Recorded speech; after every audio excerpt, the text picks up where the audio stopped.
Today I'm going to talk about shoring and deep excavation. So starting with the content part, we are going to cover the background, factors affecting ground movement, factors affecting selection of appropriate excavation method, type of excavation, types of embedded retaining walls, typical applications of embedded retaining walls, wall selection, design guidelines, international codes, lateral earth pressure, seepage, stability check, advanced numerical modeling, then something about their advantages and disadvantages, key input ground parameters we use to design, and then some picture galleries. So the background. Talking about a deep excavation, whenever there is an excavation of more than 4.5 meter, then that type of excavation is termed as deep excavation. Design and planning are important aspects of deep excavation without which a structure may fall. So what is a braced excavation? Braced excavation is a method where deep excavation with straight vertical faces are laterally supported by a sheeting and bracing system until the structure is built. And shoring is a method of providing temporary support to a building, structure or trench with props or shores to prevent its collapse. In the photograph, you can see there is a building near which an excavation is done. And you can see the yellow pipes, those are called struts or shores, which are used to support the ground. Bird's eye view of the same excavation, which I showed you in the earlier slide. Here, a common concern of excavation project in an urban area is the excavation-induced settlement, which can potentially damage the existing structure or utilities. So what does it mean? It means that the only problem when you are excavating near a structure, a building or utility or anything is the excavation induced ground movements. So to limit those ground movements, we plan for a embedded retaining wall supported with struts, props or anchors. Now I'm sharing a small case history with you guys, the catastrophic effect of unplanned excavation. This is from Shanghai building collapse in China. So as you can see that this multi-story building, the tower, is just lying flat. It just fell off. So what is the reason? Why did it happen? So after doing rigorous study about this, the conclusion which was drawn is, you can see here, near the building here, it was planned to make a garage under a basement. So a deep excavation was carried out without any planning. What the contractor did is, he dug the soil and then he placed it right behind the building. Now behind the building, in the previous photographs, you guys saw that there is a river. So here in behind the building, you can see that there was a river. And what happened is, due to the weight of this soil lump, the bank of the river got cracked and the water started seeping, which caused the whole soil mass to flow from the river side to the excavated side. So due to this, the piles, whatever the supporting mechanism was there, it got collapsed and the whole system failed. Now, factors affecting ground movements. So here, there are various factors those that affect the ground movement, which are dimensions, that is width, depth of excavation, soil type and soil properties, type of bracing system, stiffness of the wall. There are many types of excavation: open cut, braced excavation, anchored, island. So the braced excavation system. But to give a small idea, I'll tell you a little bit about open cut. That open cut is nothing but a cut inside a horizontal ground. So it can be a vertical cut with the help of a retaining wall, as you can see here, cantilevered open cut. It can be a sloped cut. You can see in this picture that the slope cut is done and then the structure has been placed. So if we have ROW, if we have right of way, if we have that kind of space, then we usually prefer sloped open cut method. This kind of cantilevered open cut method is generally adopted in an urban area where there is a space restriction. Now, type of excavation, braced excavation method. So as I earlier told you that in this PPT, we will, in a major part, we will cover braced excavation methods. Again, in this picture, these are the struts or shores, and braced system has been used to support this building. So resisting earth pressure acting behind the wall with the help of horizontal struts installed in front of the wall is called as braced excavation method. Helping the embedded retaining wall, helping by providing extra stiffness excavation induced movements can be restricted. The horizontal wall deflection can be limited to an extent that the structures don't get damaged. Now there are different types of embedded retaining walls like soldier pile wall, sheet pile wall, combi wall, contiguous pile wall, secant pile wall, and diaphragm wall. So talking about soldier pile wall, as you can see in this picture, soldier pile wall consists of I beams or H beams, which are generally drilled inside the ground, and when we carry out the excavation, we just start putting laggings in between two H beams or I beams. Here in this picture, you can see this is the cross-sectional view. You can see in between the two I beams, there is a lagging, or this may be a wooden lagging or a concrete slab. So what we generally do is as the excavation proceeds, we start putting lagging from the top, so that the whole system is form as a continuous structure, like in the picture. So there are many advantages of soldier pile wall. It is easier, faster to install. It can be easily installed around obstruction at isolated points. For example, if there is a utility, say at 5 meter or 6 meter, there is a utility going, and we want to install soldier pile wall, then we can just miss those spots wherever utilities are there, and we can drill the soldier pile in between, and we can carry out our excavation. So soldier pile wall, it is a reusable wall. Why we say it is a reusable wall? Because we can extract the I-beams after the temporary work is finished. So the purpose of the whole temporary excavation is just to finish the excavation part. Once the excavation part is finished, when the excavation comes to the final excavation level, then we work on the permanent structure. We lay the bottom slab, then we begin our construction of the basement of the building. And when the building is erected, we can remove the soldier pile wall. Disadvantages are, it is not suitable for long-term water retaining.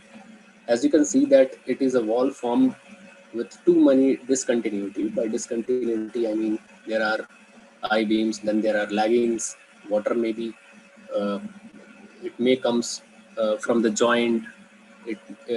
So it is not a fully reliable wall to restrict the water, or water cutoff cannot be done. It cannot be used for excavation below groundwater table in cohesionless soil. So what happens is, in cohesionless soil, the permeability is high.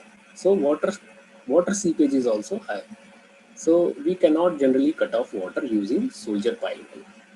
Now, the pile extraction disturbs the surrounding soil. Whenever we extract the soldier piles or I-beams, it generally disturbs the surrounding soil. So it is not preferable for conditions where there is a structure just beside the soldier pile walls, because due to disturbance, those structures can get damaged. Sheet pile wall, as you can see in the pictures, sheet pile walls are nothing but these are sections of sheet material with interlocking edges that are driven into the ground to provide earth retention and excavation support. Sheet piles are most commonly made up of steel, but can also be formed of timber or reinforced concrete. Sheet piles are commonly used for retaining walls, land reclamation, underground structures such as car parks, basements, in marine locations, for riverbank protection, sea walls, coffer dams, and so on. So there are many advantages of a sheet pile wall. These are economic wall with a good surface finish, suitable for water retaining. As you can see that the joints are very less and the joints are very smooth. So this type of wall is generally used for sea walls because the water retention property is high. These are also reusable. We can also extract the sheet pile wall after use. The higher stiffness compared to a soldier pile wall. So it comes in the market. It comes with different shapes and sizes. If we want a higher stiffness wall, we have that kind of facility to go with a higher stiffness wall, and thus the stiffness is more than soldier pile wall. It can be used as both permanent and temporary. Disadvantages are maximum pile length approximately up to 30 meter. potential declutching in porous grained soil, lower stiffness compared to piled wall or D-wall, not suitable for hard soil or rocky stratum. So there are certain disadvantages. This is usually not suitable for hard soil, say rocky stratum, because it goes with a driving mechanism. So wherever it is hard to drive this sheet pile wall, it is generally not suitable. You can see some pictures. These are from sea walls, and then comes the combi wall. A combi wall is a combination of large dia MS hollow piles and sheet pile walls. So these types of combi wall generally have a good advantage over sheet pile wall and soldier pile wall. How? The combi wall piles act as the load bearing structure, while sheet piles installed in between make the wall continuous. So it can also act as a load bearing element. You can see the pictures here. It is also a marine project, and you can see that the first row of cylindrical piles were installed, hollow pipes were installed. Then this second row of interconnecting sheet piles were installed. Okay, then the advantages are high capacity wall to be an alternative to secant pile wall. It can act as an alternative to a secant pile wall while providing more load bearing capacity than a normal sheet pile wall. Effective in temporary application, then disadvantage is its installation is complex because there are two types of elements. Then comes the secant pile wall. Secant pile walls, this type of walls are formed by construction of overlapping of reinforced concrete piles. So if you see the picture, you can see that the piles are overlapping. So normally how this type of retaining wall is formed is, first we do a series of preliminary piles. There are two types of pile here. The unreinforced piles are called female piles or primary piles, and the reinforced ones are called secondary or the male piles. So the construction sequence goes like, first a guide wall is installed. Guide walls, the function of guide wall is nothing but to maintain verticality. A verticality tolerance of 1:75 has to be maintained to ensure that the embedded retaining wall is just vertical. And once the guide wall is formed, then a row of primary wall means unreinforced pile walls are constructed. Once they are constructed, concreted, we left it for some time to cure, like 28 days, so that the primary walls get that kind of strength, so that further drilling can be proceeded. So once the primary secant pile walls are drilled, then we drill secondary piles that are reinforced pile wall in between the two primary. There are three types of secant pile walls: hard, soft, and mixed pattern. So as the figure suggests, hard secant pile wall means both primary and secondary piles are reinforced. You can see the picture. The type of reinforcement is different. Here, circular types of reinforcement is used, and here the shape is somewhat different, just so that the reinforcement, it doesn't obstruct the drilling process of the secondary pile. So this is the secondary pile, this was the primary pile. Here in hard type, both primary and secondary are reinforced. In hard soft, you can see that secondary piles are reinforced, but the primary piles are not reinforced. In hard type secant pile walls, the type of reinforcement is different, just to avoid obstruction while drilling the secondary piles, because these secondary piles have to be drilled in between two primary piles. So what is mixed pattern? The overlapping of the piles is restricted to 100 to 200 mm. Like, it's very difficult to drill to overlap more than 200 mm, just because while drilling we have to cut a concrete structure, which is again a difficult task. So if we want to go for a higher stiffness wall, we have this kind of provision. The primary piles are just shifted by inches or 2 inches above, so that the overlap can be increased without drilling too much of concrete. So this mixed pattern offers more stability. Now, contiguous pile walls, where the overlapping of where it is formed by overlapping of piles. Here the piles are not overlapped. As you can see this picture, the piles are not overlapped, but they are just adjacent to each other. So a series of adjoining piles built to shape an earth retaining structure as a cantilever or a propped cantilever. Main features are row of consecutive detached cast in situ concrete piles, small gaps between adjacent piles formed using CFA or rotary boring machines. Advantages are these are most economic concrete pile wall. Why? Because we generally don't need to cure the primary piles, then drill the secondary piles. It goes in just a straight pattern that piles are formed, drilling is proceeded, then concreting and caging. So it is much faster than secant pile wall. It is more economical. Disadvantage is we cannot do water retaining. Why we cannot do water retaining? Because there are gaps between. It also requires a structural facing. Otherwise, it is not a permanent solution in any type of soil due to the gaps between piles. Then comes diaphragm wall. Diaphragm walls are rectangular sections excavation with a complete ground aspiration that is made in situ. So the diaphragm wall, how it is constructed is, it is generally constructed in 3 steps. First, we make guide wall, then we do panel excavation, and the third step is construction phase, that is reinforcing and curing.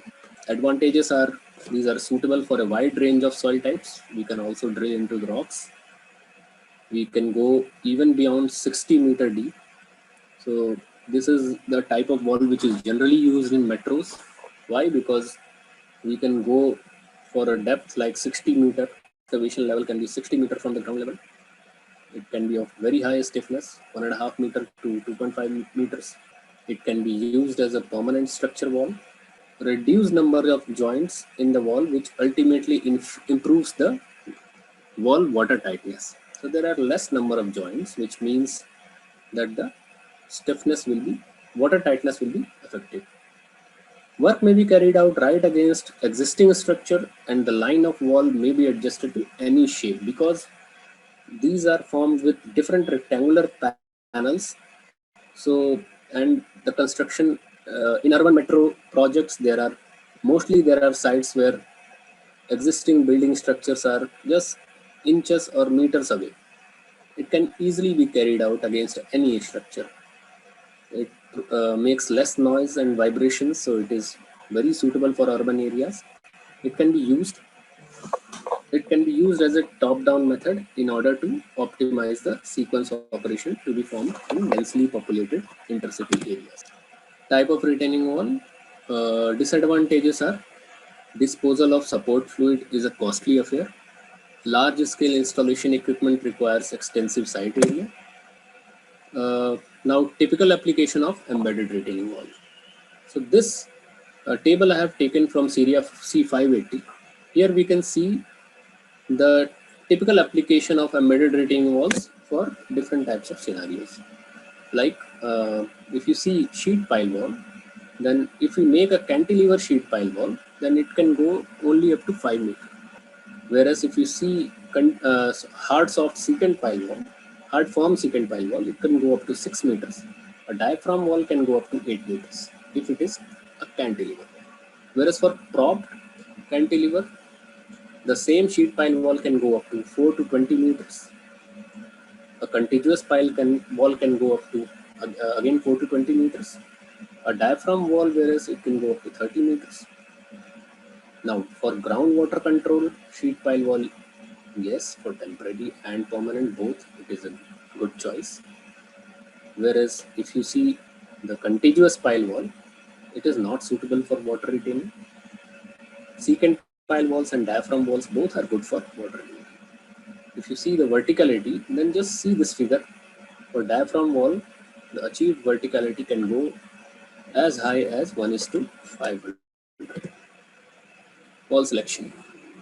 So what are the factors which affects the wall selections? We have to see different aspects of construction like cost, ground condition, need to restrict ground movements within acceptable limits, compatibility with permanent work, durability, contaminated ground, environmental issue, and speed of construction. So these are some of the factors which affect the wall selection.